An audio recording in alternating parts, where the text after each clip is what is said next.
call myself as an accidental speaker here because I do not belong to finance directly. I actually belong to teaching fraternity. So I belong to St. Xavier's College, Mumbai, and I'm teacher of economics. Now, as a teacher, as a female here, I would like to focus on wealth creation and with special reference to the women investors in our country. So to explain this topic and to share my thoughts with this, I have made a small presentation over here, and I would like to show some small statistical information to explain this topic.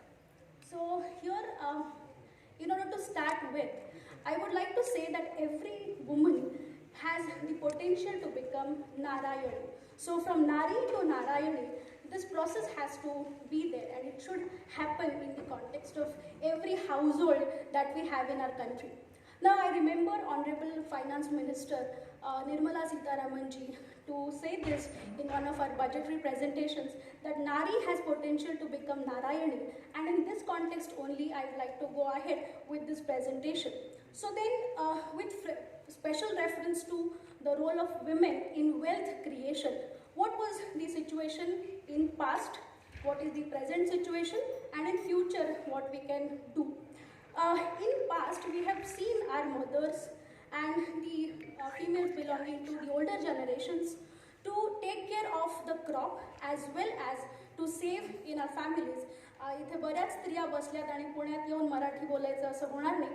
सो आपल्या आयांना आज्यांना आपण तांदळाच्या डब्यात, गव्हाच्या डब्यात किंवा साडीच्या कप्प्यात बचत करताना पाहिलंय. कुठेतरी 50ची 100ची नोट ठेवलेली आपण बघितली आहे. आणि इथूनच मला एक गोष्ट अशी जाणवते की धन आणि धान्य या दोन्हीची सुरक्षा करायला कोण शिकवत असेल तर ती स्त्री. त्यामुळे आपल्या समाजातली जी कॉन्सेप्ट आहे बचत करायची, गुंतवणूक करायची, ह्याची मूळ प्रेरणा ही स्त्रियांकडून येते. पण हे जरी खरं असलं तरी unfortunately the situation has been such that finance is a male-dominated field. Sorry to say this, but finance is a male-dominated field. Therefore, going to the next slide, when it comes to finance, it's not a cup of tea for women. Women cannot handle assets, especially the financial assets. So they cannot have a role. They cannot have the active role in handling the financial matters. So that was the situation in past. But there is a good news. So in present, what is the situation?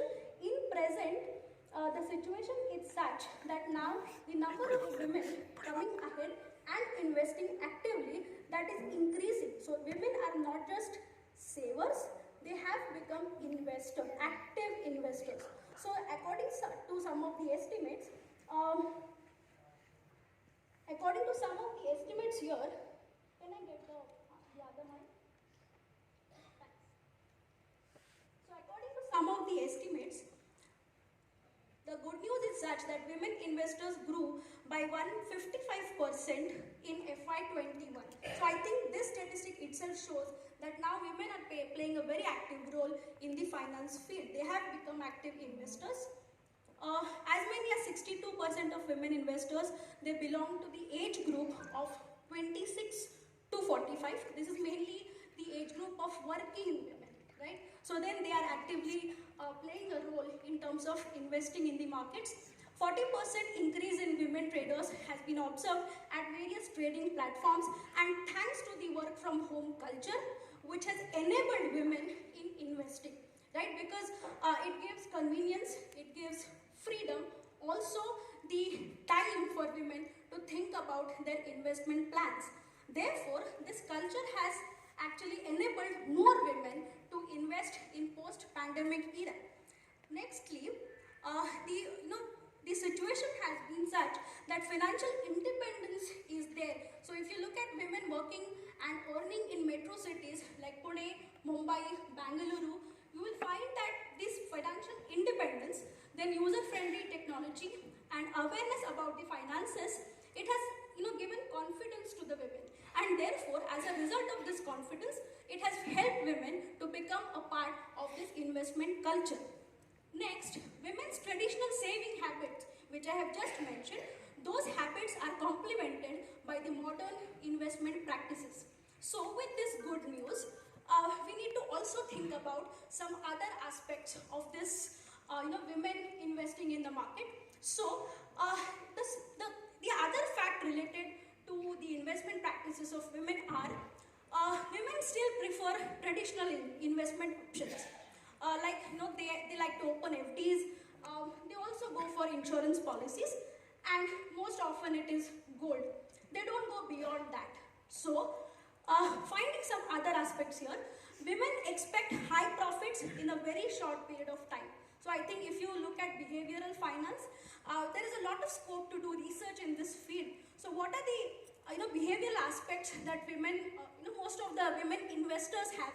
So then, considering the retail investor base in our country, if we want to encourage women to invest more, this behavioral aspect has to be taken into account. Now, when they expect high profits in a very short period of time, without too many entries, too many exits, plus the risk option, right? In terms of risk and return profile, I think this behavioral aspect has to be considered. They also prefer safety over high risk, high return bets. So they are risk averse investors. They do not like to take risk. Then duration of the trades tends to be slightly higher, and they have wider stop losses. So these are some of the observations made considering the investment made by the retail women investors in our country. So as a result of this, women remain as investors, and very few of them actually become good traders.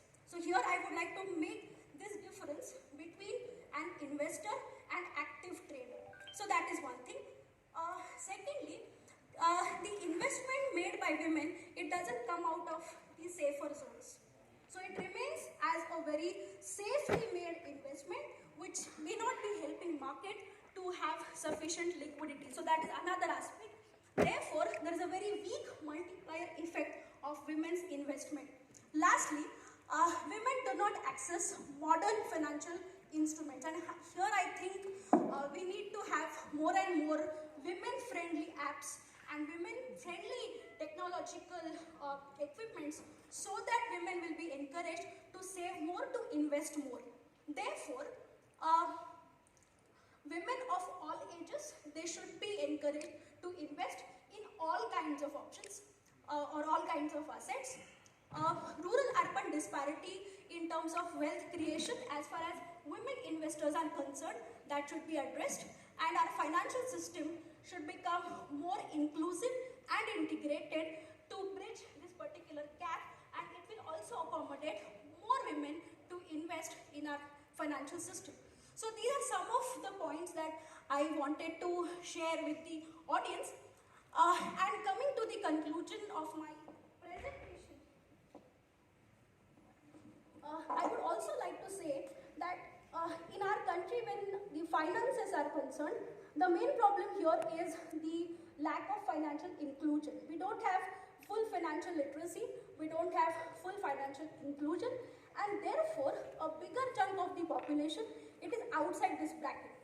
Therefore, what needs to be done is to streamline the financial education in our country, so that not only women but the people who are outside this bracket can also become a part of this mainstream financial activities.